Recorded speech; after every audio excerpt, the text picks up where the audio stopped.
Good evening. This is Rachel with Infused Meadows, and tonight for dinner we are making Salisbury steak and mashed potatoes. But the focus is Salisbury steak. I figure everybody probably already knows how they like their mashed potatoes. That's definitely you've learned it from your mama or your mama or from somebody else's video. Anyway, if anybody needs to know how I make my mashed potatoes, feel free to ask and I will definitely do a video on it. But for now, I've already got mine made because this actually will not take as long as you probably think it takes to make Salisbury steak. So, we have 1 pound of ground beef or 500 grams. I'm using ground steak, lean. For our beef, I've kind of separated things to try to make tonight a little easier. We'll see how I do.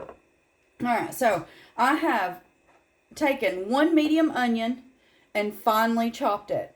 And it's going to go both in the beef and then in our pan. So go ahead and cut your onion very fine, very, very fine. Can you see how fine this is? Like very fine. And I measured it. We got 1/3 and 1/3. Okay? So that was a medium onion. And then next, I've got 1/4 cup of breadcrumbs. I have 1 large egg. I'm going to go in with 1 teaspoon of salt, which I will add directly to the meat here in just a second. And then right here I have 1/4 teaspoon of Worcestershire, 1 teaspoon of Dijon mustard, and 2 teaspoons of ketchup. And then I've gone ahead into my pan and I have 2 tablespoons of olive oil. We're going to sear these as soon as I get this going. Now, for our gravy, you need 8 ounces of mushrooms. Now, I'm using not quite 8 ounces, but these were my dehydrated. So, they were 4 ounces. They should cook up the same as about an 8 ounce. But I've had those rehydrating, and so they're very big mushrooms. You use whichever mushrooms you like. If you have them, go for either those little button white ones or the Bellas, which I prefer Bella for most things I do, but I can't find Bellas. Anyway, we will also need 2 tablespoons of butter. I'm using unsalted. 1/4 cup of plain flour. 2 teaspoons of finely chopped garlic. We talked about the onion. And then you're going to have 2 cups, let me do that first. 2 cups of beef broth that I'm going to have here and ready to go. And then in this, I have 1 tablespoon of ketchup, 1 teaspoon of Dijon mustard, and 1 teaspoon of Worcestershire sauce. Okay, so what I'm going to do is I'm going to break this up. I'm going to try not to have y'all on the whole time. So what I'm going to do is I'm going to break my meat up. And then I'm going to go in with every one of those first spices that I told you about. So the egg, the breadcrumbs, the onion, the little spice mix, the ketchup, the Worcestershire, all that I went over. And then that teaspoon of salt. And then I'm going to mix this up really, really well. And I am going to do these in 4s. So this, I'm going to do 4 patties, if that makes sense. If you want smaller patties, you do smaller patties. You want 2 big, large patties, you do 2 big, large patties. But I'm going to go in with 4. This is the highlight of our meal. So, that's what I'm doing. Okay. 1 second. I'm going to go wash my hands. We'll be right back. Okay, so what we're going to do is I'm going to go ahead and do my 1 teaspoon. Now, I've got a 1/2 teaspoon measure here because that's what I was using. And had to get some on the countertop. Alright. That's in. We're going to go in with that onion. And this has a little bit of ketchup on it. It is absolutely fine because I'm going to be raking the ketchup into here anyways.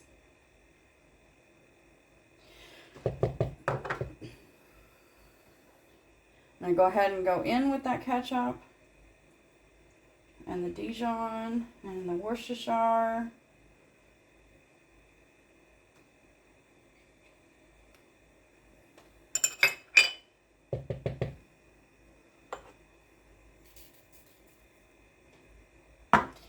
Breadcrumbs and 1 large egg.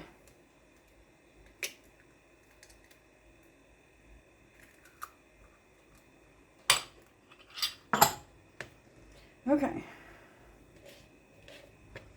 I'm going to set that right back there. You're going to go in with your hands and you want to mix this up very, very well.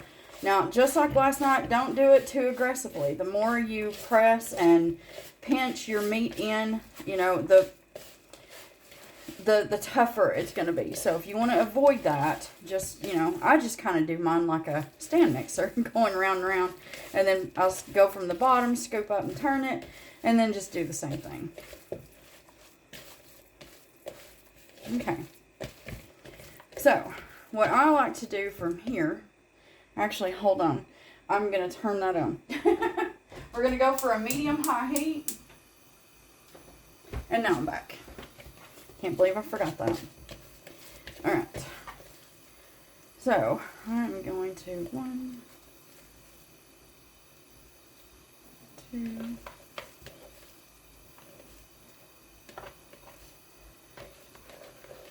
3. I just measure this as best I can with my, I'm not weighing this out. That is too much. It takes up too much time. I'm not doing it. But if you want to weigh yours out so that you have perfect ones, you go right ahead. I have small hands, so I figure I'll go off of roughly a hand, and that's me good. So you're just going to patty these out. Now, a lot of people like to make the oval. I honestly do not know why, but they do, so.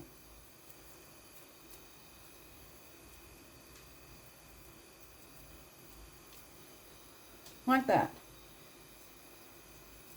Okay, to keep this short, this hand has only touched the meat on this side. I'm going to pause the camera and I'll bring you back. That right there is going to heat up. I need to sear this meat, okay? But I will, alright, let me talk you through it. I'm going to put this in. I'm only searing both sides. Once both sides of the meat are seared, I'm then going to pull that from that pan and I'm going to put it onto a plate and we'll come back to it later. Okay, so I'm going to get this seared up and then we'll be back. Okay, so I have 2 seared, and we are not cooking these all the way through. Do not press down on these patties, okay? All you're doing is making sure that you sear both sides and then onto a plate. They will finish cooking in just a minute. Alright. They're nice and on the plate. Leave that with them. We want to now go in with those onions. Let me get my spatula. And we are going to be sauteing up these onions, okay?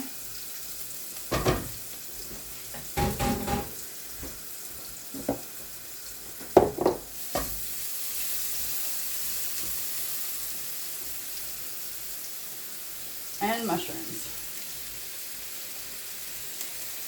Like I said, I used my dehydrated mushrooms. And what I did was I put them in some warm-ish water and I reconstituted them for about an hour and a half. I did not cook these beforehand, so they'll have a lot of really nice flavor in them. Alright, so you've seen me do this before. We're looking for our onions to go translucent, okay? When that happens, I'll bring you back. Okay, so now we're going to go in with that 2 tablespoons of butter I told you about earlier. We want this to melt. Yes, I know about my garlic. If you've watched any of my other videos, you know that I do not put my garlic in this soon. It'll go into the pan when the meat goes back in. So we want to melt this butter.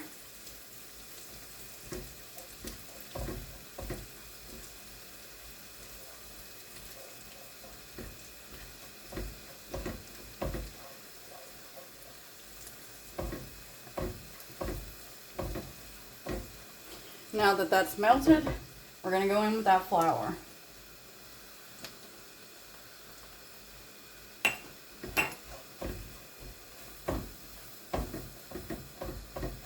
And I want to toast this flour, cook that rawness off, and add a little bit more flavor by cooking off the raw.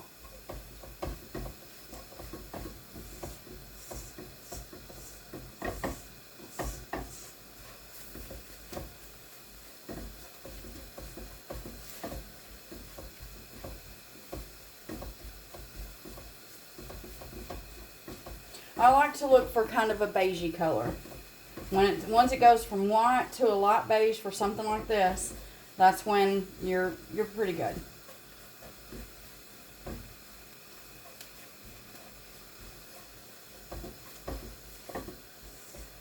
You can go a little darker if you want. The darker you go with your flour, the more flavor you're adding to your food. But don't burn it. That's a whole different taste. Nobody likes burnt. Alright. Now, I'm going to slowly drizzle in some of this beef broth.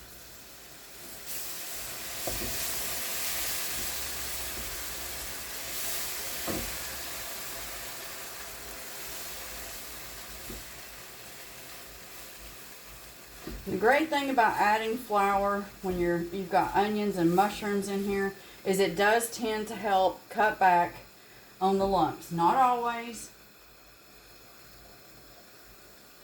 but a lot of times. But again, not always.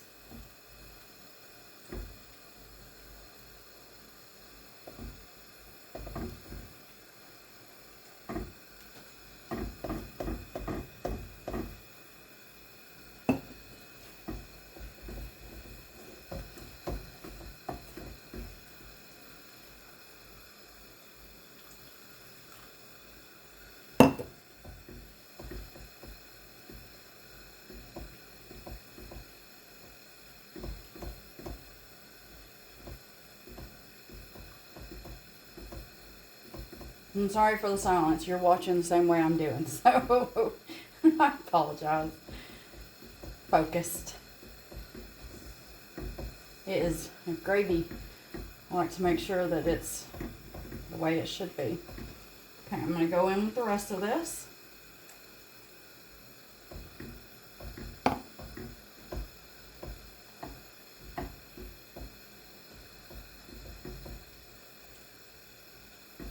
Now this will thicken. That's what your flour's for.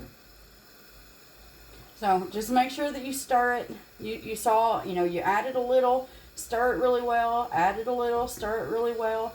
And you just make sure that you keep doing that so that you end up with a nice smooth gravy rather than very lumpy and clumpy. And nobody wants to bite into just a big lump of flour rather than a nice, mushroom or onion.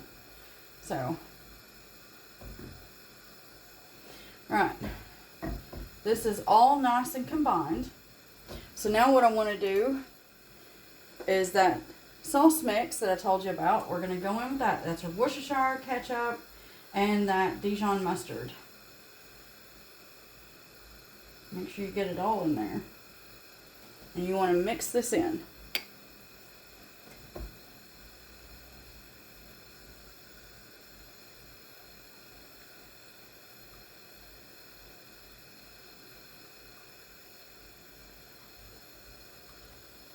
The mustard is usually the most stubborn thing to want to mix in. Now my heat is on a medium-low, so don't do this on high, okay? Now I'm going to drop my garlic in.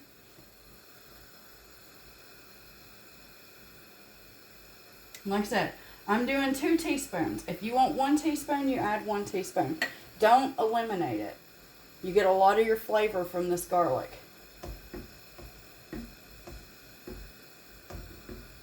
Okay. Now, what I'm going to do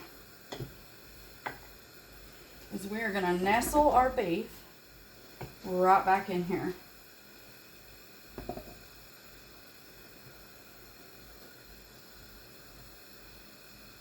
Now you see, if you would have pressed down on that, it would probably be falling apart right now. And that's not what we want. Okay. I had a runaway onion. Alright, 1 second, I'll be right back. So very quickly, what I'm going to do is I'm going to spoon some of this gravy over it.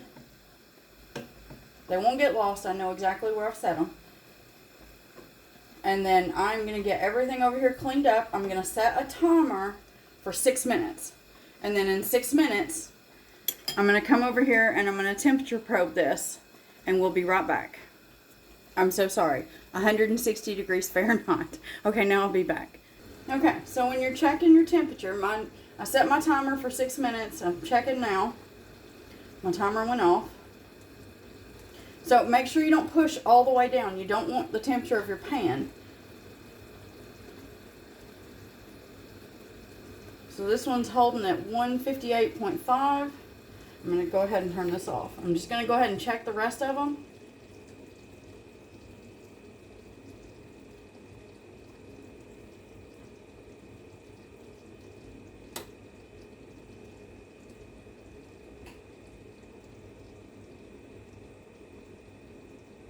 That was actually 164. So that's still fine. It's fine. It's fine. You can't just stand here and keep poking. If you keep poking, you're going to end up destroying the meat. So start checking yours around 5 minutes. As long as it's at 155, you can go ahead and turn them off, pull them off the heat, okay? And then all you're going to do is give this just like a minute. You know, you want to let it rest for at least a minute. And then you're just going to put this on the plate and serve it. Add your gravy. And then I've done some mashed potatoes. And then there you go. You have dinner. So, it's actually not that hard. This meal, the prep work, you know, you do your dicing and your chopping and all that. So, altogether, it's a little over an hour, which is pretty good considering, you know, the quickest meals I have are some of my jar meals. I've done one. I'll try to do more. I do have more recipes that I use. And so I'll try to do more of those in case anybody is looking for something like that. But this is Salisbury steak. So, like I said, it's a really easy recipe. It's very delicious. I hope you make this. I hope you love it, if not like it. And if not, then hey, I hope you find the recipe that's out there for you. And as always, have yourself a very wonderful rest of your day.